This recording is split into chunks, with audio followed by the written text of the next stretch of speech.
വേദവിചാരം എന്ന ഈ പരമ്പരയിലെ മറ്റൊരു എപ്പിസോഡിലേക്ക് ഏവർക്കും സ്വാഗതം. പ്രാർത്ഥനയോടുകൂടി ഇന്നത്തെ വചന ശുശ്രൂഷയിലേക്ക് നമുക്ക് പ്രവേശിക്കാം. സ്നേഹിയാകുന്ന സ്വർഗീയപിതാവിന്റെ ദൈവമേ, വീണ്ടും ഞങ്ങൾക്ക് ഒരുമിച്ച് തിരുവചനങ്ങളെ ധ്യാനിപ്പാൻ തക്കോണം അങ്ങ് ഒരുക്കിയിരിക്കുന്ന മുഖാന്തരത്തിനായിട്ട് നന്ദിയോടെ സ്തുതിക്കുന്നു. ഇന്ന് അടിയങ്ങൾ ചിന്തിക്കുന്ന വചനം ഞങ്ങളുടെ ആത്മീയ ജീവിതത്തെ അങ്ങോട്ട് ചേർന്ന് ജീവിപ്പാൻ സഹായിക്കണമെന്ന് പ്രത്യേകം പ്രാർത്ഥിക്കുന്നു. ബലഹീന അടിയനെ അങ്ങയുടെ കരങ്ങളിൽ സമർപ്പിക്കുന്നു. അങ്ങ് നൽകിയിരിക്കുന്ന കൃപയിൽ നിന്ന് വചനം ഘോഷിപ്പാൻ സഹായിക്കണമേ. ഈ വചനം കേൾക്കുന്ന എല്ലാ മക്കളെയും അനുഗ്രഹിക്കുകയും തിരുനാമം മഹത്വപ്പെടുവാൻ ഞങ്ങളുടെ സഹായിക്കുകയും ചെയ്യണമെന്ന് യേശുവിനകത്ത് ഉപേക്ഷിക്കുന്ന പ്രാർത്ഥന പിതാവ് കേൾക്കണമേ. ആമേൻ. ഇന്ന് നമ്മുടെ ചിന്തയ്ക്കായി പത്രോസ് ലീഹ എഴുതിയ രണ്ടാം ലേഖനം 2-ാം അധ്യായം 7-8 തിരുവചനങ്ങൾ. The second epistle of Peter, chapter 2, verses 7 and 8. ദുഷ്ടന്മാരുടെ മ്ലേച്ഛ ജീവിതം കൊണ്ട് വലഞ്ഞ നീതിമാനായ ലോത്തിനെ വിടുവിച്ചു. അവരുടെ ഇടയിൽ വസിച്ചിരുന്നപ്പോൾ നാൾ തോറും താൻ കണ്ടതും കേട്ടതുമായ അധർമ്മ പ്രവർത്തികൾ ആ നീതിമാൻ്റെ ഹൃദയത്തെ വേദനിപ്പിച്ചിരുന്നു. ത്രിയേക ദൈവത്തിൻ്റെ തിരുനാമത്തിന് മഹത്വമുണ്ടാകട്ടെ. കർത്താവിൽ പ്രിയ സഹോദരങ്ങളെ, നമ്മുടെ ഈ ജീവിതയാത്രയിൽ അനേക സംഭവങ്ങൾ ചുറ്റുപാടുകളിൽ നിന്ന് നാം കേൾക്കുമ്പോൾ നമ്മളെ ഭാരപ്പെടുത്തുന്ന, വേദനിപ്പിക്കുന്ന സാഹചര്യങ്ങൾ എവിടെയൊക്കെയും ഉണ്ടാകാറുണ്ട്. പണ്ട് ഇല്ലാതിരുന്നു എന്ന് നാം ചിന്തിച്ചിരുന്ന പല സംഭവങ്ങളും ഇന്ന് നാം കേൾക്കുകയാണ്. കൊലപാതകങ്ങൾ, വിവിധ തലങ്ങളിൽ സ്നേഹബന്ധങ്ങൾ, മാതാപിതാക്കന്മാരെ കൊല്ലുന്ന, മക്കളെ കൊല്ലുന്ന, സഹോദരങ്ങളെ കൊല്ലുന്ന, അങ്ങനെ ഏറെ ദുഃഖിപ്പിക്കുന്ന വാർത്തകൾ നാം എല്ലാ ദിവസവും കേൾക്കാറുണ്ട്, അല്ലെങ്കിൽ പത്രങ്ങളിലൂടെയൊക്കെയും വായിക്കാറുണ്ട്. നമ്മുടെ ഹൃദയത്തെ ഇതൊക്കെയും വേദനിപ്പിക്കുന്നു. എങ്കിലും നമുക്ക് എന്ത് ചെയ്യുവാൻ കഴിയുന്നു എന്ന് നാം പലപ്പോഴും ചിന്തിക്കാറില്ല. എന്ന് പറയുമ്പോൾ ഒരു സമൂഹത്തെയോ ഒരു ദേശത്തെയോ ഒരു രാജ്യത്തെയോ മാറ്റുവാൻ നമുക്ക് കഴിയില്ല എങ്കിൽ പോലും നമ്മുടെ ആത്മീയ ജീവിതത്തിൽ നമുക്ക് ഓരോ കാര്യത്തിനകത്തും നാം അതിൻ്റെ ഉത്തരവാദികളാണ്. പ്രത്യേകിച്ച് കുടുംബ ജീവിതത്തിലേക്ക് കടന്നു വന്നിരിക്കുന്ന ഓരോരുത്തരും വ്യക്തിപരമായി ദൈവവുമായി വലിയ ബന്ധം നമുക്ക് ഓരോരുത്തർക്കും ഉണ്ടാകാം. അനീതിയായിട്ട് നാം ഒന്നും തന്നെ ഒരുപക്ഷെ ചെയ്യുന്നില്ലായിരിക്കും. എങ്കിലും നമ്മുടെയൊക്കെയും ജീവിതത്തിൽ ചില ഉത്തരവാദിത്തങ്ങൾ നമുക്ക് ഓരോരുത്തർക്കുമുണ്ട്. ഇവിടെ നാം വായിച്ച തിരുവചനത്തിൽ നാം നീതിമാനായ ലോത്തെന്ന് രേഖപ്പെടുത്തിയ തിരുവചനത്തിലൂടെ നാം കാണുകയാണ്. ലോത്തിൻ്റെ ജീവിതത്തിൽ അനീതിയായിട്ട് ലോത്തൊന്നും തന്നെ ചെയ്യുന്നില്ല. തീർച്ചയായിട്ടും ലോത്തിന് ദൈവത്തിൻ്റെ സന്നിധിയിൽ പ്രാഗൽഭ്യമുള്ളതുകൊണ്ടാണ് നീതിമാൻ എന്ന് ഇവിടെ രേഖപ്പെടുത്തിയിരിക്കുന്നത്. ദുഷ്ടന്മാരുടെ മ്ലേച്ഛ നിമിത്തം കൊണ്ട് വലഞ്ഞ നീതിമാനായ ലോത്തിനെ വിടുവിച്ചു. അവരുടെ ഇടയിൽ വസിച്ചപ്പോൾ നാൾ തോറും താൻ കണ്ടതും കേട്ടതുമായ അധർമ്മ പ്രവർത്തികൾ ആ നീതിമാൻ്റെ ഹൃദയത്തെ വേദനിപ്പിച്ചിരുന്നു. ലോത്തിനെക്കുറിച്ച് നാം മനസ്സിലാക്കുമ്പോൾ അബ്രാമിൻ്റെ കൂടെ ദൈവത്തിൻ്റെ ശബ്ദം കേട്ട് ഇറങ്ങിത്തിരിച്ച വ്യക്തിയാണ് എന്ന് നമുക്ക് കാണുവാൻ തൊക്കണം കഴിയും. ഉൽപ്പത്തി പുസ്തകം 12-ാം അധ്യായത്തിൽ 1-2 വാക്യങ്ങൾ നാം ഇപ്രകാരം വായിക്കുന്നു. യഹോവ അബ്രാമിനോട് അരുളിച്ചെയ്തു, നീ നിൻ്റെ ദേശത്തെയും ബന്ധുക്കളെയും പിതൃഭവനത്തെയും വിട്ട് ഞാൻ നിന്നെ കാണിപ്പാനിരിക്കുന്ന ദേശത്തേക്ക് പോകുക. ഞാൻ നിന്നെ ഒരു വലിയ ജനതയാക്കും. ഞാൻ നിന്നെ അനുഗ്രഹിച്ച് നിൻ്റെ നാമം ശ്രേഷ്ഠമാക്കും. നീ അനുഗ്രഹമായിരിക്കും. അബ്രാമിനോടാണ് ദൈവം ഇത് പറയുന്നത്, ദൈവം വിളിക്കുന്നത്. എന്നാൽ 4-ാമത്തെ തിരുവചനത്തിലേക്ക് വരുമ്പോൾ യഹോവ തന്നോട് കൽപ്പിച്ച അനുസരിച്ച് അബ്രാം യാത്ര പുറപ്പെട്ടു. ലോത്തും അവനോടുകൂടെ പോയി. ഹാരാനിൽ നിന്ന് പുറപ്പെടുമ്പോൾ അബ്രാമിന് 75 വയസ്സായിരുന്നു. അബ്രാമിനെ ദൈവം വിളിക്കുകയാണ് കാണിപ്പാനിരിക്കുന്ന ദേശത്തേക്ക് പോവുക. പിതൃഭവനത്തെയും ചാർച്ചക്കാരെയും ഒക്കെയും വിട്ടിട്ട് പോകുവാൻ അവനോട് ദൈവം അരുളി ചെയ്യുകയാണ്. പക്ഷേ അബ്രാമിനോടൊപ്പം സഹോദരപുത്രനായ ലോത്തും ആ ശബ്ദം കേട്ട് യാത്ര തിരിക്കുന്നതായിട്ട് നാം കാണുകയാണ്. ഇതിനു മുമ്പ് അബ്രാമിനെ ദൈവം വിളിച്ചിട്ടുണ്ടോ? 12-ാം അധ്യായത്തിലേക്ക് നാം വരുമ്പോൾ അതിൻ്റെ 31-ാമത്തെ തിരുവചനത്തിൽ നാം ഇങ്ങനെ വായിക്കുന്നു: തേരഹ് തൻ്റെ മകനായ അബ്രാമിനെയും ഹാരാൻ്റെ മകനും തൻ്റെ പൗത്രനുമായ ലോത്തിനെയും തൻ്റെ മകനായ അബ്രാമിൻ്റെ ഭാര്യയും തൻ്റെ മരുമകളായ സാറായെയും കൂട്ടിക്കൊണ്ട് കൽദയരുടെ പട്ടണമായ ഊരിൽ നിന്ന് കനാൻ ദേശത്തേക്ക് യാത്രയായി. അപ്പോൾ ഊരിൽ നിന്ന് കനാനിലേക്കുള്ള യാത്ര അവർ പുറപ്പെടുകയാണ്. ആരൊക്കെയാണ്? തൻ്റെ അബ്രാമിൻ്റെ പിതാവായ തേരഹും അബ്രാമും അബ്രാമിൻ്റെ സഹോദരപുത്രൻ അതായത് തേരഹിൻ്റെ പൗത്രനുമായ ലോത്തും അബ്രാമിൻ്റെ ഭാര്യ സാറായും ആയിട്ട് ഇവർ യാത്ര ഊരിൽ നിന്ന് അവർ യാത്ര പുറപ്പെടുന്നു. അവർ യാത്ര ചെയ്ത് കനാനിലേക്ക് ആണ് യാത്ര പോകുന്നതെങ്കിൽ പോലും അവർ ഹാരാനിലെത്തി അവിടെ പാർത്തു എന്ന് നാം വായിക്കുകയാണ്. നാം അപ്പോസ്തല പ്രവൃത്തികൾ 7-ാം അധ്യായം 2-ാമത്തെ തിരുവചനത്തിലേക്ക് വരുമ്പോൾ അവിടെ അല്പം കൂടി വ്യക്തമായി ചില കാര്യങ്ങൾ നമുക്ക് മനസ്സിലാക്കുവാനായിട്ട് കഴിയും. അപ്പോസ്തല പ്രവൃത്തികൾ 7-ാം അധ്യായത്തിൻ്റെ 2-ാം വാക്യത്തിൽ നാം വായിക്കുകയാണ്: അതിനവൻ സഹോദരന്മാരും പിതാക്കന്മാരുമായ പുരുഷന്മാരെ കേൾക്കുവിൻ, നമ്മുടെ പിതാവായ അബ്രാഹാം ഹാരാനിൽ വന്നു പാർക്കുന്നതിന് മുമ്പ് മെസൊപ്പൊത്താമ്യയിലായിരുന്നപ്പോൾ തേജോമയനായ ദൈവം അവന് പ്രത്യക്ഷനായി. നിന്റെ ദേശത്തെയും നിന്റെ ബന്ധുക്കളെയും വിട്ട് ഞാൻ നിനക്ക് കാണിപ്പാനിരിക്കുന്ന ദേശത്തേക്ക് ചെല്ലുക എന്ന് പറഞ്ഞു. അപ്പോൾ 13-ാം അധ്യായത്തിൻ്റെ ആദ്യ തിരുവചനത്തിൽ ദൈവം അബ്രാഹാമിനെ വിളിക്കുന്നത് നാം കാണുകയാണ്. പക്ഷെ അതിനു മുമ്പ് തന്നെ മെസൊപ്പൊത്താമ്യയിലായിരുന്നപ്പോൾ അബ്രാഹാമിനെ ദൈവം വിളിക്കുകയാണ്, കാണിപ്പാനിരിക്കുന്ന ദേശത്തേക്ക് പോവുക. അങ്ങനെയാണ് തൻ്റെ പിതാവുമൊത്ത് അബ്രാം യാത്ര പുറപ്പെടുന്നത് എന്ന് നമുക്ക് കാണുവാൻ തക്കോണം കഴിയും. പക്ഷേ ഈ യാത്ര അവർ ഇടയ്ക്ക് വെച്ച് നിർത്തുകയാണ്. നാം വായിച്ചു, ഹാരാനിൽ വന്നു അവിടെ അവർ താമസിക്കുകയാണ്. കനാൻ ലക്ഷ്യമാക്കിക്കൊണ്ട് യാത്ര തിരിച്ച ഇവർ യാത്രാമധ്യേ ഹാരാനിലെത്തി അവിടെ താമസിക്കുകയാണ്. അപ്പോൾ ഇതിൻ്റെ കാരണം എന്തെന്ന് നാം പരിശോധിച്ച് കഴിഞ്ഞാൽ നാം യോശുവയുടെ പുസ്തകത്തിൽ വായിക്കുന്നുണ്ട് തേരഹിനെ കുറിച്ച്. തേരഹ് അന്യദൈവങ്ങളെ ആരാധിച്ചിരുന്ന ഒരു വ്യക്തിയായിരുന്നു. മാത്രമല്ല അന്യ ദേവന്മാരുടെ ബിംബങ്ങൾ ഉണ്ടാക്കുന്ന ജോലി ചെയ്തിരുന്ന വ്യക്തിയായിരുന്നു തേരഹ്. അപ്പോൾ ദൈവത്തിൻ്റെ ശബ്ദം കേട്ടുവെങ്കിലും മറ്റ് ദൈവങ്ങളിൽ ഒരു ദൈവമായിട്ടാണ് സത്യദൈവത്തെ ഇദ്ദേഹം കണ്ടിരുന്നത്, തേരഹ് കണ്ടിരുന്നത്. ഈ യാത്രയിൽ അവർക്ക് വളരെ സമ്പത്തുള്ള കുടുംബമാണ്. അപ്പോൾ അവർ യാത്ര ചെയ്ത് ഹാരാനിലെത്തുമ്പോൾ അവിടെ ഈ സമ്പത്ത് അല്ലെങ്കിൽ അവരുടെ കൂടെയുള്ള മൃഗങ്ങൾക്കൊക്കെയും ആവശ്യമാകുന്ന കാര്യങ്ങൾ ഒരുപക്ഷെ അവിടെ കണ്ടെത്തിയതിൻ്റെ ഫലമായി അവിടെ അവർ തങ്ങുകയാണ്. എന്നിട്ട് 11-ാം അധ്യായത്തിന് 32-ാം വാക്യത്തിൽ നിന്ന് വായിക്കുകയാണ്: തേരഹിൻ്റെ ആയുഷ്കാലം 205 വർഷമായിരുന്നു. തേരഹ് ഹാരാനിൽ വെച്ച് മരിച്ചു. അപ്പോൾ ഈ യാത്രാമധ്യേ അവർ താമസിച്ചിരുന്ന ഹാരാനിൽ വെച്ച് പിതാവായ തേരഹ് മരിക്കുകയാണ്. അപ്പോൾ തേരഹ് മരിച്ചതിന് ശേഷം വീണ്ടും ദൈവം അബ്രാഹാമിനോട് പറയുകയാണ്, നീ ഞാൻ കാണിപ്പാനിരിക്കുന്ന ദേശത്തേക്ക് രണ്ടാമതും പറയുകയാണ്. അപ്പോൾ അതിനൊരു കാരണമുണ്ട്. അന്യദൈവങ്ങളെ ആരാധിച്ചിരുന്ന തേരഹിനെ സംബന്ധിച്ചിടത്തോളം അവൻ ആ സാഹചര്യം വിട്ട് ഒരിക്കലും സത്യദൈവത്തെ ആരാധിക്കുവാൻ അവന് കഴിയുകയില്ല. മറ്റ് ദൈവങ്ങളെപ്പോലെ തന്നെ സത്യദൈവത്തെ കാണുന്ന ഒരു സാഹചര്യമാണ്. തന്നെയല്ല, നാം മുമ്പോട്ട് പോകുമ്പോൾ പല സംഭവങ്ങൾ നമുക്ക് കാണുവാൻ കഴിയും. അവിടെയൊക്കെയും ഈ തേരഹ് കൂടെ ഉണ്ടെങ്കിൽ അബ്രാമിൻ്റെ വിളിയിൽ 100% വിശ്വസ്തനായിട്ട് അബ്രാമിന് നിൽക്കുവാൻ കഴിയുകയില്ല. അതുകൊണ്ട് അവരവിടെ വന്ന് താമസിച്ചു.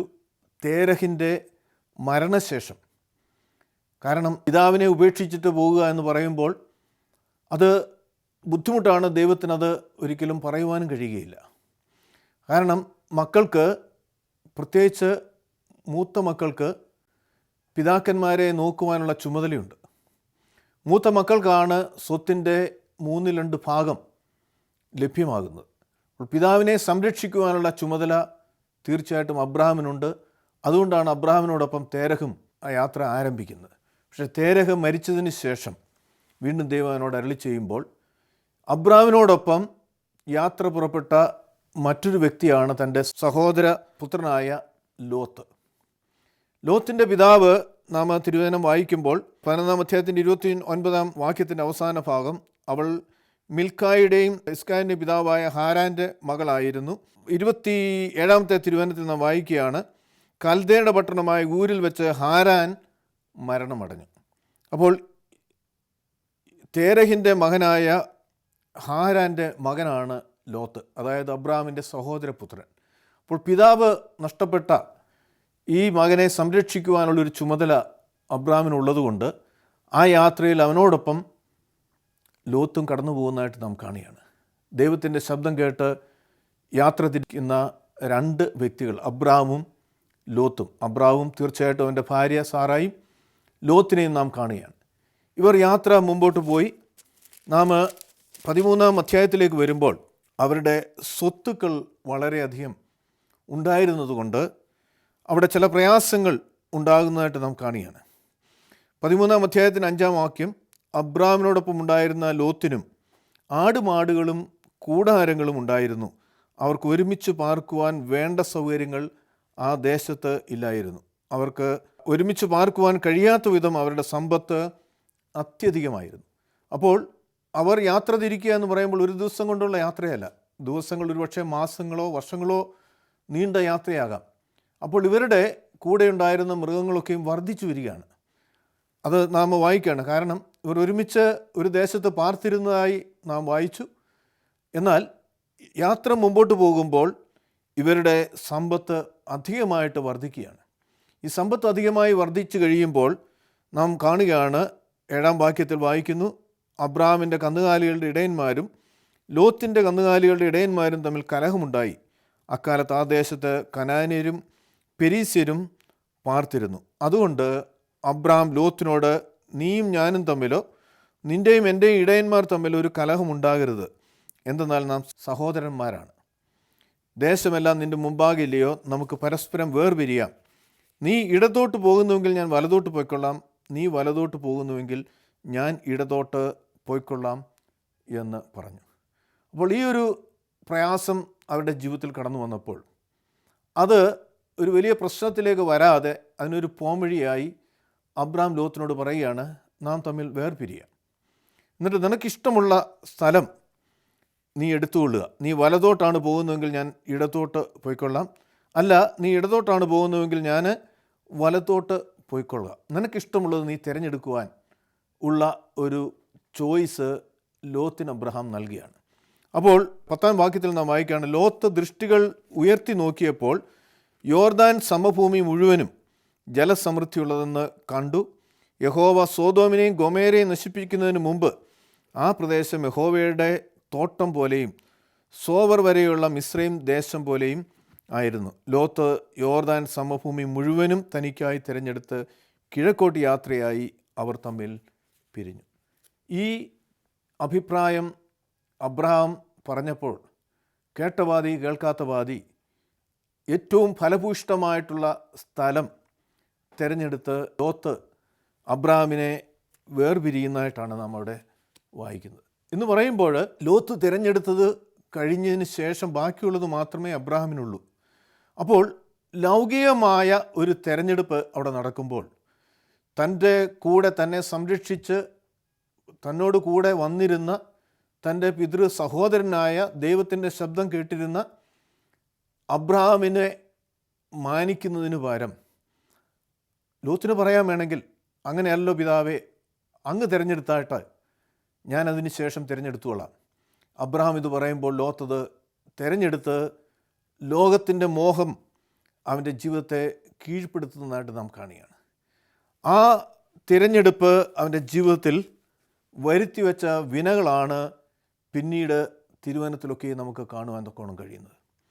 അബ്രഹാമിനെ സംബന്ധിച്ചിടത്തോളം അവൻ ലോത്ത് തിരഞ്ഞെടുത്ത് അതിൻ്റെ ശേഷം അബ്രഹാം അതിൻ്റെ മറുദിശയിലേക്ക് പോകുന്നതായിട്ട് നാം കാണുകയാണ്.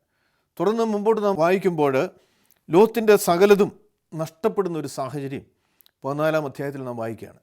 ആ വിവരം കേട്ട് അബ്രഹാം കടന്നുപോയി ലോത്തിനെ സംരക്ഷിക്കുന്ന, അല്ലെങ്കിൽ അവൻ്റെ നഷ്ടപ്പെട്ട കൊള്ളയടിക്കപ്പെട്ട സകലതും അവന് വേണ്ടി പിടിച്ചെടുക്കുന്ന ഒരു സാഹചര്യവും നമുക്ക് കാണുവാനായിട്ട് കഴിയും. മാത്രമല്ല, ഇന്ന് നൂറ്റാണ്ടുകൾ കഴിഞ്ഞ് നാം തിരിഞ്ഞു നോക്കുമ്പോൾ അബ്രഹാം ഇന്നും ദൈവത്തിൻ്റെ സന്നിധി വലിയ പ്രാഗൽഭ്യമുള്ള വ്യക്തിയായിട്ടാണ് നമുക്ക് കാണുവാൻ കഴിയുന്നത്. അബ്രഹാം മാത്രമല്ല, അബ്രഹാമിൻ്റെ തലമുറകളൊക്കെയും, അബ്രഹാമും ഇസ്ഹാക്കും യാക്കോബും, അബ്രഹാമിൻ്റെ ഇസ്ഹാക്കിൻ്റെ യാക്കോബിൻ്റെയും ദൈവമേ എന്നാണ് ഇന്ന് ക്രൈസ്തവരും അതോടൊപ്പം തന്നെ യഹൂദ ജനതയൊക്കെയും പ്രാർത്ഥിക്കുന്നത്. വിശ്വാസികളുടെ പിതാവെന്ന് അബ്രഹാം അറിയപ്പെടുകയാണ്. നൂറ്റാണ്ടുകൾ കഴിഞ്ഞിട്ടും അബ്രഹാമിൻ്റെ പേരും തലമുറകളും ഇന്ന് നിലനിൽക്കുകയാണ്. മറിച്ച് ലോത്തിനെ സംബന്ധിച്ചിടത്തോളം ലോത്ത് നീതിമാൻ എന്ന് തിരുവചനത്തിൽ രേഖപ്പെടുത്തിയിരിക്കുന്നെങ്കിൽ പോലും ലോത്തിൻ്റെ തലമുറ ഇന്ന് ഇല്ല എന്ന് നമുക്ക് മനസ്സിലാക്കുവാനായിട്ട് കഴിയും. അതിൻ്റെ കാരണം എന്താണ്?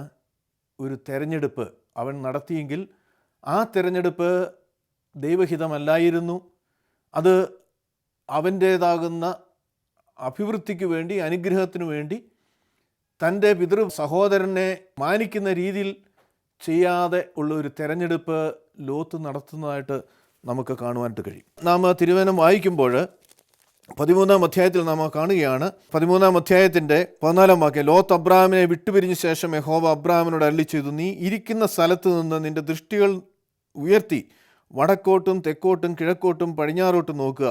നീ കാണുന്ന ഭൂമിയെല്ലാം ഞാൻ നിനക്കും നിൻ്റെ സന്തതിക്കും എന്നേക്കുമായി തരും. അതായത് ലോത്തും വേർപിരിഞ്ഞതിന് ശേഷം അബ്രഹാമിന് ദൈവം പ്രത്യക്ഷമാകുകയാണ്. എന്നിട്ട് അബ്രഹാമിനോട് പറയുകയാണ്, നീ നോക്കുന്ന ദേശമൊക്കെയും നിനക്ക് മാത്രമല്ല നിൻ്റെ തലമുറകൾക്ക് ഞാൻ തരുമെന്ന് പറയുകയാണ്. ആ വാഗ്ദത്തം ഇന്നും നിറവേറ്റിക്കൊണ്ടിരിക്കുന്നു എന്ന് നമുക്ക് കാണുവാൻ തക്കോണം കഴിയും. എന്നിട്ട് നാം ലോത്തിനെ നോക്കുമ്പോൾ ലോത്ത് എന്താണ് ചെയ്യുന്നത്? അവൻ ഈ ഫലഭൂഷ്ടമായിട്ടുള്ള സ്ഥലം കണ്ട് അത് തിരഞ്ഞെടുക്കുക മാത്രമല്ല, അവൻ കൂടാരം നീക്കി അടിക്കുന്നതായിട്ട് 13-ാം അധ്യായത്തിൻ്റെ 12-ാം വാക്യത്തിൽ നാം വായിക്കുകയാണ്. അബ്രഹാം കനാൻ ദേശത്ത് പാർത്തു, ലോത്ത് സമഭൂമിയിലെ പട്ടണങ്ങളിൽ പാർത്ത് സോദോം വരെ കൂടാരം നീക്കി അടിച്ചു. അപ്പോൾ അവൻ ഈ ലോകത്തിൻ്റേതാകുന്ന മോഹങ്ങളിൽപ്പെട്ട് പലതും ഈ ലോകത്തിൽ നേടുന്ന വ്യഗ്രതയിൽ അവൻ മുമ്പോട്ട് പോവുകയാണ്. എന്നിട്ട് അടുത്ത വാക്യത്തിൽ നിന്ന് വായിക്കുകയാണ്, സോദോം നിവാസികൾ ദുഷ്ടന്മാരും യഹോവയുടെ മുമ്പാകെ മഹാപാപികളും ആയിരുന്നു. അപ്പോൾ വഷളത്വവും മ്ലേച്ഛതയും നിറഞ്ഞ ഒരു ദേശത്തേക്ക് അവൻ കൂടാരം നീക്കി അടിച്ച് മുമ്പോട്ട് പോകുന്നതായിട്ടും, ഈ ലോകത്തിൽ വലിയ സമ്പന്നനാകുവാൻ ആഗ്രഹിക്കുന്ന ഒരു പ്രവണത അവനിൽ വരുന്നതായിട്ട് നാം കാണുകയാണ്. അവൻ പാപം ചെയ്യുന്നില്ല, പക്ഷേ അത് വലിയ വിപത്തിലേക്കാണ് ലോത്തിനെ എത്തിച്ചേർത്തത് എന്ന് നമുക്ക് കാണുവാൻ തക്കോണം കഴിയും. നാം 19-ാം അധ്യായത്തിൻ്റെ 15-ാമത്തെ തിരുവചനത്തിലേക്ക് വരുമ്പോൾ വായിക്കുകയാണ്, പ്രഭാതമായപ്പോൾ ദൂതന്മാർ ലോത്തിനെ നിർബന്ധിച്ചുകൊണ്ട്, എഴുന്നേൽക്കുക, ഈ പട്ടണത്തിൻ്റെ അകൃത്യത്തിൽ നശിക്കാതിരിക്കുവാൻ നിൻ്റെ ഭാര്യയെയും ഇവിടെയുള്ള 2 പുത്രിമാരെയും കൂട്ടിക്കൊണ്ട് പോകുക എന്ന് പറഞ്ഞു. ഒരു സുപ്രഭാതത്തിൽ വലിയ സമ്പന്നനായിരുന്ന ലോത്ത്, ഈ ലോകത്തിൻ്റെ പലതും വെട്ടിപ്പിടിച്ച ലോത്ത്, ആ പട്ടണം നശിപ്പിക്കുവാൻ, അവൻ താമസിച്ചിരുന്ന പട്ടണം നശിപ്പിക്കുവാൻ ദൈവം തീരുമാനിക്കുമ്പോൾ ദൂതന്മാരോട് പറയുകയാണ്, എഴുന്നേൽക്കുക, ഈ പട്ടണത്തിൻ്റെ അകൃത്യത്തിൽ നശിക്കാതിരിക്കുവാൻ നിൻ്റെ ഭാര്യയെയും ഇവിടെയുള്ള നിൻ്റെ പുത്രിമാരെയും കൂട്ടിക്കൊണ്ടു പോവുക എന്ന് പറഞ്ഞു. അവൻ മടിച്ചു നിന്നപ്പോൾ യഹോവ അവനോട് കരുണ ചെയ്തതിനാൽ ആ പുരുഷന്മാർ അവനെയും അവൻ്റെ ഭാര്യയെയും 2 പുത്രിമാരെയും കൈക്ക് പിടിച്ച് പട്ടണത്തിൻ്റെ പുറത്ത് കൊണ്ടുചെന്നാക്കി. അപ്പോൾ ലോത്തിന് മടിയാണ്. അവിടുന്ന് ദൈവത്തിൻ്റെ ദൂതന്മാരാണ് പറയുന്നതെങ്കിൽ പോലും അവൻ സമ്പാദിച്ചതൊക്കെയും ഒറ്റ ദിവസം കൊണ്ട് ഉപേക്ഷിച്ചിട്ട് അവിടെ നിന്ന് പോകുവാൻ തക്കോണം പറയുമ്പോൾ അവന് മടിയാണ്.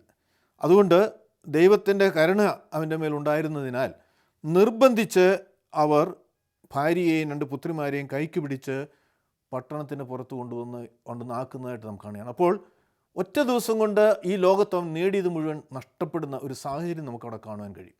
മാത്രമല്ല നാം 14-ാമത്തെ തിരുവചനത്തിലേക്ക് വരുമ്പോൾ അങ്ങനെ ലോത്ത് തൻ്റെ പുത്രിമാരെ വിവാഹം നിശ്ചയം ചെയ്തിരുന്ന മരുമക്കളോട് സംസാരിച്ചു. നിങ്ങൾ വേഗത്തിൽ ഈ പട്ടണം വിട്ടുപോകുവിൻ, യഹോവ ഈ പട്ടണം നശിപ്പിക്കുവാൻ പോകുന്നു എന്ന് പറഞ്ഞു. അപ്പോൾ 2 പെൺമക്കളെ വിവാഹം നിശ്ചയം ചെയ്തിരുന്ന 2 പുരുഷന്മാർ അവരോട് പറയുകയാണ്, അവർ നശിച്ചു പോകാതിരിക്കുവാൻ ഈ പട്ടണം വിട്ട് പോകുക എന്ന് പറയുകയാണ്. അപ്പോൾ എന്താണ് അവർ പറയുകയാണ്, എന്നാൽ അവൻ തമാശ പറയുന്നുവെന്ന് മരുമക്കൾ ചിന്തിച്ചു.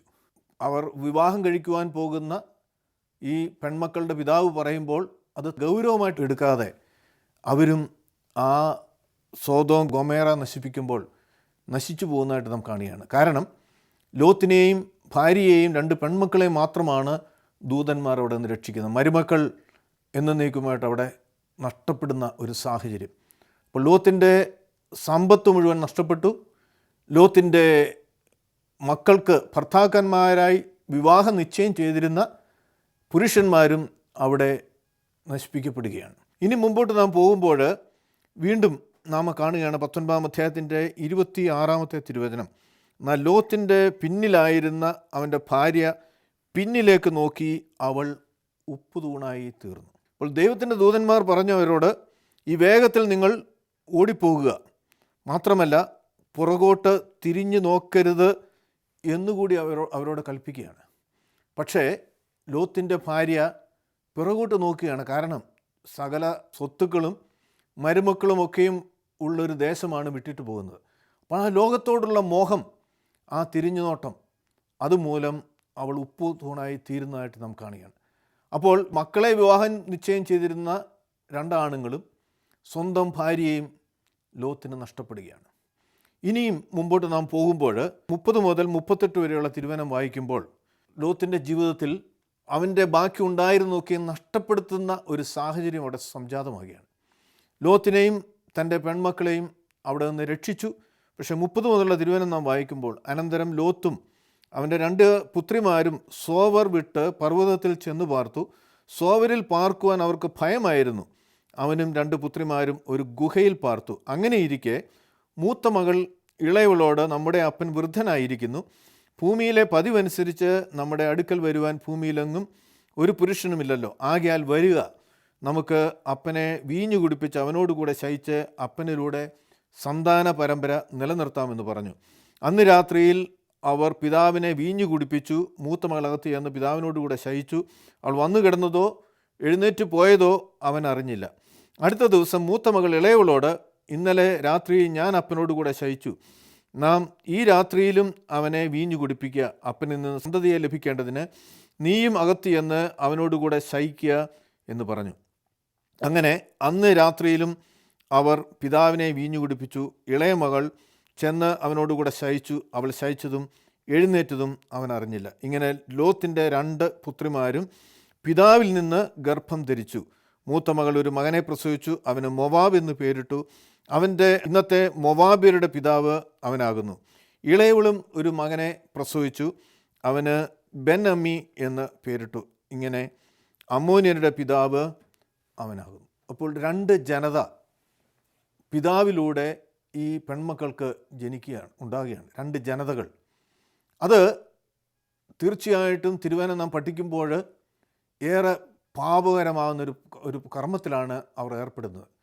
ലോത്തിന് വാസ്തവത്തിൽ അത് സംഭവിക്കാനുള്ള കാരണം, ലോത്തിൻ്റെ ഭാര്യ നഷ്ടപ്പെട്ടു, മക്കളെ വിവാഹം ചെയ്യുവാനിരുന്ന മരുമക്കൾ നഷ്ടപ്പെട്ടു. ഇനി മുമ്പോട്ട് പോകാൻ ഒരു മാർഗവുമില്ല എന്ന് കരുതി പെൺമക്കൾ ചെയ്ത നികൃഷ്ടമായ പ്രവൃത്തി മൂലം 2 ജനത അവരിൽ നിന്ന് ഉണ്ടാകുന്നതായിട്ട് നാം വായിക്കുകയാണ്. പക്ഷേ ഈ 2 ജനത അവരിൽ നിന്ന് ഉണ്ടായി ലോകപ്രകാരം മാനുഷികമായി തലമുറകളെ നിലനിർത്തുവാൻ തക്കവണ്ണം ചെയ്ത ഈ ക്രിയകൾ എവിടെയാണ് എത്തിച്ചതെന്ന് നാം തിരുവചനം പഠിക്കുമ്പോൾ നമുക്ക് കാണുവാൻ കഴിയും. ആവർത്തന പുസ്തകം 23-ാം അധ്യായം 3-ാമത്തെ തിരുവചനത്തിലേക്ക് വരുമ്പോൾ നാം വായിക്കുകയാണ്, ഒരമോന്യനോ മൊവാബ്യനോ യഹോവയുടെ സഭയിൽ പ്രവേശിക്കരുത്. അവരുടെ 10-ാം തലമുറ പോലും ഒരു നാളും യഹോവയുടെ സഭയിൽ പ്രവേശിക്കരുത്. നാം 2-ാമത്തെ തിരുവചനം വായിക്കുകയാണ്, ജാരസന്തതി യഹോവയുടെ സഭയിൽ പ്രവേശിക്കരുത്. അവൻ്റെ 10-ാം തലമുറ പോലും യഹോവയുടെ സഭയിൽ പ്രവേശിക്കരുത്. ഒരു അമ്മോന്യനോ മൊവാബിനോ യഹോവയുടെ സഭയിൽ പ്രവേശിക്കരുത്.